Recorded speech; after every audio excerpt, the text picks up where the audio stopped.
150点 Close 今シーズンに最高得点を更新しました。総合得点227.18 Kaori Sakamoto was absolutely in her bag for her fourth final and undefeated run of NHK trophies. Konnichiwa, my beautiful skating peoples. How you doing? Because you look real good. NHK Trophy in Osaka was our fourth stop of the Grand Prix Series, and boy, were we treated not just by Kaori Sakamoto, but her teammate Yuma Kageyama comes away with his third consecutive NHK victory, while Great Britain's Lila Fear and Lewis Gibson skedaddle to a Grand Prix final and Grand Prix gold, and Italy's Sarah Conti and Niccolo Macchi can wipe away those happy tears with their career second gold medal at a Grand Prix. Please give a big konnichiwa to the lady of laybacks, Kaetlyn Osmond. Kaetlyn, genki desu ka? Hello, Asher. How are you? I'm pretty good. I'm getting I have the Japanese vibe, as you can see. I think it says construction. I do hope this is Japanese, but that's what Google Translate said it was. But competitions in Japan, have you done them before? Aren't they the best? I've done them a few times. That was my first international, actually, in juniors. And by far my favorite country to compete in outside of Canada. And it's so much fun. The fans are so knowledgeable, but so supportive of every single athlete. And it's hard not to love going there. Absolutely, and they were definitely supportive of the person we are going to talk about first. So let's head on to the women. Taking her NHK crown for the last time, Kaori Sakamoto. Just gorgeous. And the silver medal goes to Sofia Smolokina of Kazakhstan, winning her and her country's first ever medal in the women's event at a Grand Prix. And bronze goes to Belgium's Luna Hendricks, who continues to build after major ankle surgery with the bronze. Canada's Catherine Medlin Spence finishes in 11th place. Kaetlyn, Queen Kaori. She's incredible. I have no words to describe her skating right now. And you can see that this is her farewell tour. That's what she's having fun doing. And she did say she was stressed for the programs because her practices weren't going very smoothly and she was scared to stay concentrated enough in the program. But I think she's just incredible, and the ease of her skating is unmatched. Short program, flawless. Free program, flawless. Her kiss and cry reaction where she almost takes her coach off the kiss and cry with her, flawless. 27-point win. Can I say flawless one more time? And then she gets a medal from the queen of triple axel herself, Midori Ito. I refuse to critique Kaori because not only is it her farewell tour, she just skated perfect, and I just want to bask in her awesomeness and all that she's done for the skating community.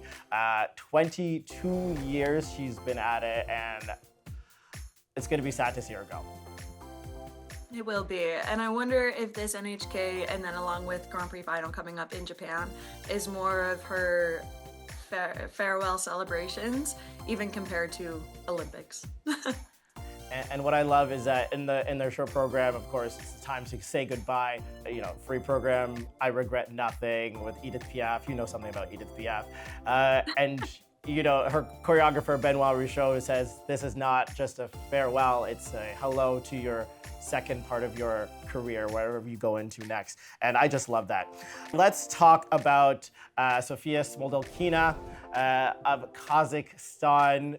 Brilliant Grand Prix debut for this 18-year-old. She used to skate for Russia in the Junior Grand Prix, or in Junior. She has landed a quad Lutz, a quad Sow, a triple axel.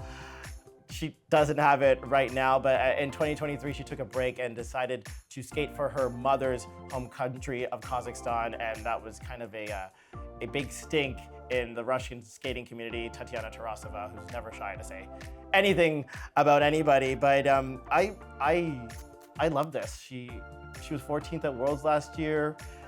Her programs, she's clearly Russian trained, and sometimes those programs can look a bit like sticky and not quite well produced, but she's working with Raphael Arturian, Shaylin Bourne, Benoit Richaud, and I'm low-key, high-key obsessed with that free program to Sunset Boulevard. I thought it was so good, and really happy to see her medal here. What do you think of her?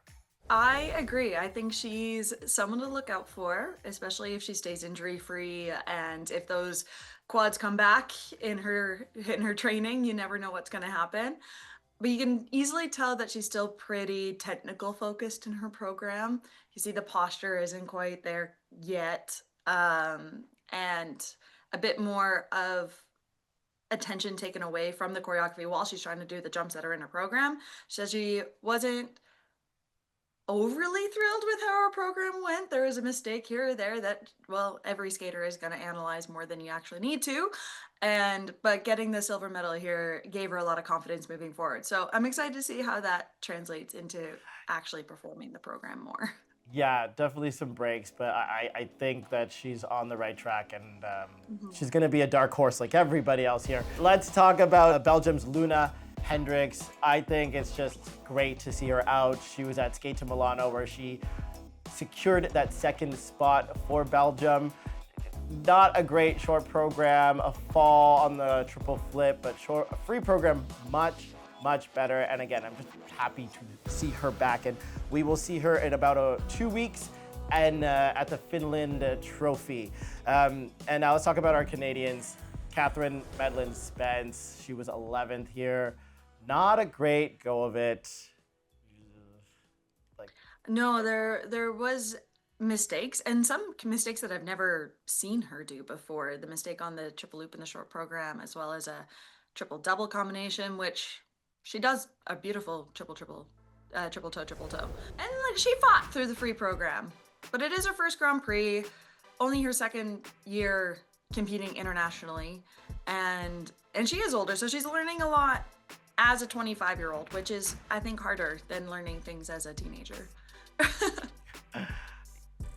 For sure. It was, I say yikes because 98 was her season's best so far in this season. Well, that's what season best means. But while she was not getting the scores she wanted, there was another Canadian woman in Austria smashing it. And it was Gabby Daleman. After so many years off, having to learn to rewalk, several surgeries, myriad of different issues, she wins and has the highest score of any Canadian woman this season. So Kaetlyn, I ask you, is she a threat? As someone who competed against her for many years, yes, she's always a threat. She's a really strong competitor, and she's been there. She's been experienced, and she has absolutely nothing to lose by trying her absolute hardest this year. She hasn't competed much at all in the last couple of years, and she looks really strong. There's still mistakes in a free program, but having those mistakes and still scoring a fairly good score against the Canadian women anyways it's a thing. Yeah, I think we're gonna be headed to a very interesting nationals. There's also a Korean skater in Ontario who's doing some great things. She scored a 133 at the sectionals. I don't know if she can skate for Canada yet, but something to keep the girlies on their toes even more. The Canadian girls, you in danger, girls. Now, we also got to talk about Keegan Messick, who was also in Graz, Austria, who did not have the best result. Again, coming back after a long time away, but he was beaten by Grayson Long by 5 points, and he only had his senior debut at Nationals last year. He was in junior all year during his international season. And National soon cometh. Do you think that Keegan will be ready and an actual threat to the likes of Gogolev and Sadovsky?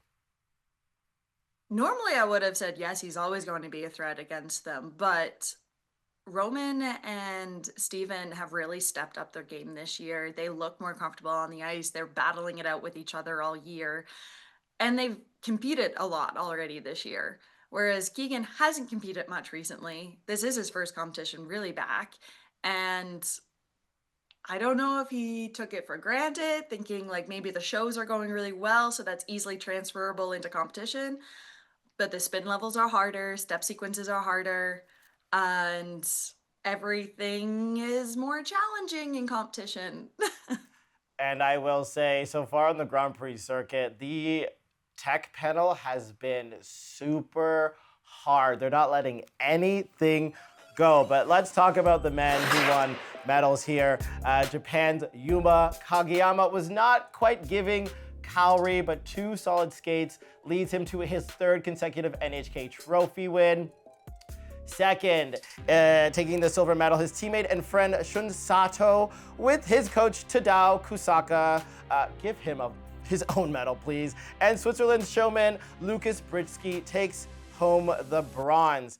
All right, Yuma Kageyama, we haven't really seen him since Lombardia Trophy, I think. He looks good despite his mistakes. I like this short program look on him. He's fun. I liked his little dance moves, like in and out of his step sequence. Gorgeous quad toe, triple toe, but a very costly mistake on that camel change camel, which was completely invalidated. Yeah, don't make mistakes in a short program, especially on a spin. But overall, Yuma is such an incredible skater. His skating skills alone should keep him ahead of many athletes. And yeah, I've never seen him have that like quirky little moment in his programs before, but I like it. And he is very talented. There was no quad flip this year yet, maybe later on in the year, but it was kind of nice just watching him skate clean, or as close to clean as possible. There was a fall on a triple Lutz, but it's easy to forget that mistake happens. And that's what I love about skating, is when someone makes a mistake and you completely forget that it happened. Yeah, and I think it was a quad toe he fell on. But I promise I watched. Don't worry, it's the same jump. But it's an interesting conversation where like he could unlock that potential of having the better skating skills compared to his other teammates, other competitors, including Ilya. But the thing is, he has to skate clean for that power to be unlocked. Like if you miss anything, the judges can't give you that second mark. So it's an interesting conversation to have, being like, this is his strength, but he can only utilize it if he goes with no mistakes. And I think he is the only one who can compete with Ilya when it comes to the short program. Without the mistake, he would have been above 100, where Ilya always is for his short program. Do you think that he is still competitive when you compare him to Ilya?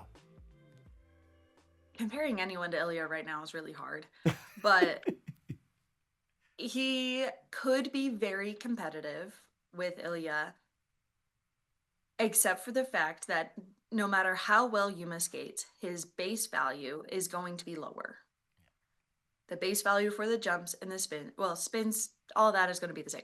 But the jumps itself, Ilya goes in with a really high base value. And even if he has deductions or not as high of GOE on each element, it's still going to be higher. So Yuma needs to do what Yuma can do and skate clean and kind of hope that others make mistakes. Not always the best strategy, but I think, just stick to your guns. That Tornado free program is giving Shizuka Arakawa vibes, definitely Olympic worthy. His teammate Shun Sato and friend was only 1.5 points behind him in the free program, and overall, I think that he is the man that everybody should be watching out for that isn't Ilya. Do you agree? 100%. I read all over my social medias this weekend that Shun is fighting for an Olympic podium spot, and I don't disagree. And his skating has improved so much, and his even technical elements. His quad lutz looks like a triple, and his back doesn't move throughout the entire program, which is so impressive. So Yeah. I mean, Yeah. I wish his straight back was matched by straight legs. I've never seen someone so poised without fully extending anywhere. But again, his jumps look so easy. Rooting for him, but please just stretch your leg. My goodness. Lucas Bridgsky of Switzerland takes the bronze. He's everybody's favorite cultural appropriator. I don't really know where to go. I do like him a lot. I've taken the piss a little bit, but every time he comes back from vacation, he's like, oh, I loved Africa. I'm going to skate an African program. I think he did that 2 seasons ago. And now he's taking us to the Orient, which is just anything east of Europe. I do like his energy. He's really, really fun. And like I said, he's a showman, and he finished 4th at the Grand Prix de France, so he will not be challenging for the Grand Prix final. But let's head into the ice dance. Zig for Great Britain's Lila Fear and Lewis Gibson as they capture their 4th Grand Prix gold of their career. Italy's Guinard and Fabry are back on the podium after a shocking first Grand Prix in France. And USA's Parson and Green take bronze after having to withdraw from the Cup of China. The Shib Sibs were in 6th place, and the Canadians, Alicia Fabry and Paul Ayer, finished 9th. Okay, I just want to say it, just like we talked about, the tech panel here was brutal. Top 3 teams were getting level 1s in their step sequences. I feel like the first Grand Prix wasn't necessarily like that, but ever since the second one, it's been like, do the clean turns or you get nada. Now let's head into Lewis and Lila. This is a special place for them. This is where they won their first ever Grand Prix gold. I thought the rhythm dance to Spice Girls was even better and sharper here, but the points were about 4 points more than in France. And I also love, I don't know if you saw Kaetlyn, he was singing the Spice Girls, his actual program, but he doesn't know the words. You wanna be my lover? You got it. You got it. Got it. Okay, he doesn't know the words. I did not see that. I think it should be a point deduction for that, because how dare you? How dare you, Lewis? But no, I thought they were fantastic, and I think I'm gonna see it. I think I see it for their free program now. Before I said I didn't like it, might have even said more hurtful words like I hated it, but I'm seeing it. It was much crisper, cleaner. The energy was perfect from beginning to end.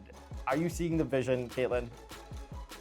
Slowly. I think they're not the only ones who saw this vision all year, because there's a few real around the suns apparently going into this Olympic season. But it is getting better. And the beginning of the free dance is what I found was a lot more stiff in France and not quite comfortable yet, and I didn't feel that here. I do think the beginning is getting a lot better. The ending's getting sharper. I did not see the video of him trying to sing his program and not knowing the lyrics, but I did see a video of people voting if he should wear a kilt for the free dance, and I'm not against it. It might be a little breezy. I want to start a petition that Lewis should be in a kilt for the rest of the season, and I know I'm not the only one that thinks so. You have to, Lewis. He needs to wear a kilt. Please, for all of us, wear a kilt, Lewis. Please. It's what the women have to experience all the time. Give it a shot. And bare legs, please. Bare legs. I vote yes. I vote yes. But let's head into our silver medalists. It was Charlene Guinard and Marco Fabry after a very sus and shocking 4th place finish in France. They seem reconnected, revitalized. They looked good. Their rhythm dance to Backstreet Boys was less cringy, watching your Tia and Tio dance at a wedding to Backstreet's Back. They upgraded the difficulty, and it was, I thought it was better. I thought it was better, but it was a silver medal not without its drama. The day before the rhythm dance, Charlene collided with the Japanese ice dance team and had to be carried off the ice. She obviously did compete and finish the competition, but she spoke of losing feeling in her right side and her complete right side of her body in pain. Ouch. Not nice. I did see her post that she was apologizing for not performing in the gala at the end of the competition, but she said she's been on so many painkillers over the last couple of days she had to stop. I mean, yeah, considering how much pain she was in, the free dance looked really good. Compared to France, they were not stingy with the GOEs this time. And, you know, there were mistakes on the part of the Italians, the twizzles in the rhythm dance, some levels lost in the free. But do you agree that Great Britain's Lila Fear, Lewis Gibson are 7 points higher than this Italian team? No, I feel like they should be more on those same playing fields, whereas the Italians are, I think, a lot faster. They cover a lot more ice, and the moves feel a little bit smoother. And the Great Britain team, they have a lot of energy. They have that spunk and character and all of that extra performance value to it, but there's still like difficulties in handholds and trying to keep up with each other, I find. So I would say they're pretty comparable. So 7 points in dance especially feels like a lot. I completely agree, no notes. One team that does not have issues with complexity, Caroline Green and Michael Parsons, they unfortunately had to withdraw after the rhythm dance at Cup of China. They sustained an injury during that performance and had to withdraw, and I'm really happy they made it to the end here and won a bronze medal. This free program, I want to marry. It's giving Horton, it's giving Graham, it's giving Alvin Ailey. You gotta watch it. It is so special and wonderful. It's gonna be very interesting to see how these 3 spots go for America. But we gotta talk about them. It's been 7 years and they're back. Again, can't believe I'm saying it. Maya Shibutani and Alex Shibutani made their comeback here at NHK. They were 6th overall. It was a controversial comeback, and then made even more controversial when a video surfaced of Alex kind of going to town on Maya with swear words and things during practice. You know, they're trying to reach a high caliber, and they're also siblings, but it was hard to watch that 11-minute video. But here he apologized in a lot of post-skate interviews. But what did you think about Maya and Alex after 7 years? I was happily pleased. Their rhythm dance is probably one of my favorites of the season so far that I've witnessed.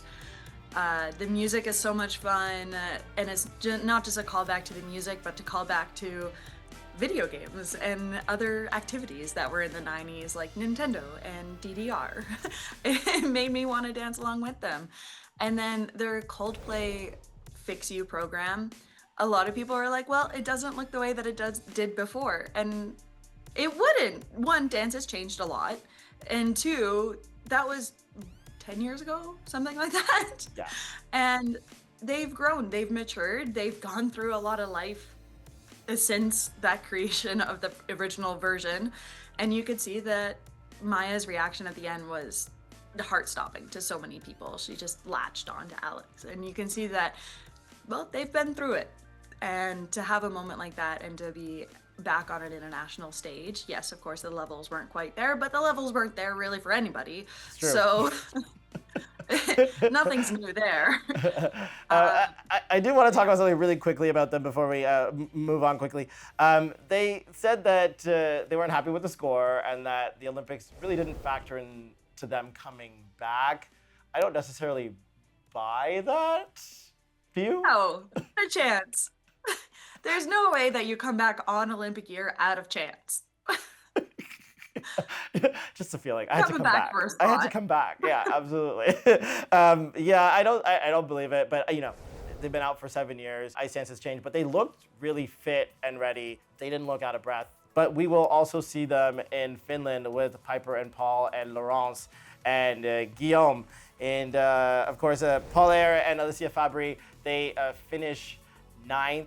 They recently got a second Grand Prix. They will have a quick turnaround as they compete at Skate America in Lake Placid next week. And of course, they have more of a big internal competition versus Legac and Loriot. But let's head into the pairs. Sarah Conti and Nicola Macchi of Italy surprised themselves with the gold. And with their silver in China, they will be back in Japan in a few weeks for the final. The reinvented team of Pavlova and Sviatchenko of Hungary take silver, and Sui and Han were unable to keep their lead in the short program and settle for bronze.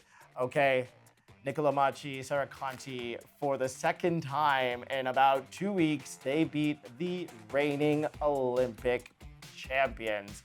And, you know, they talked about how they didn't feel the best. The programs actually looked pretty good other than the fall in the free program.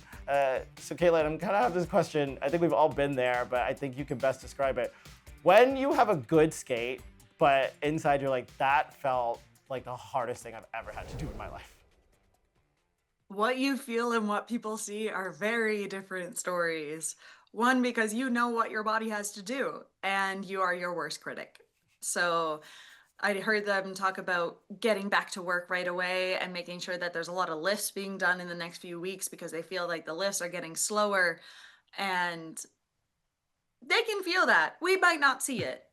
So they know what they need to work on. They know what they want to improve on, but I liked it. It was a great skate. Yeah, they look fantastic. They're in rare form, and I cannot wait to see them at the final when they're competing with everybody.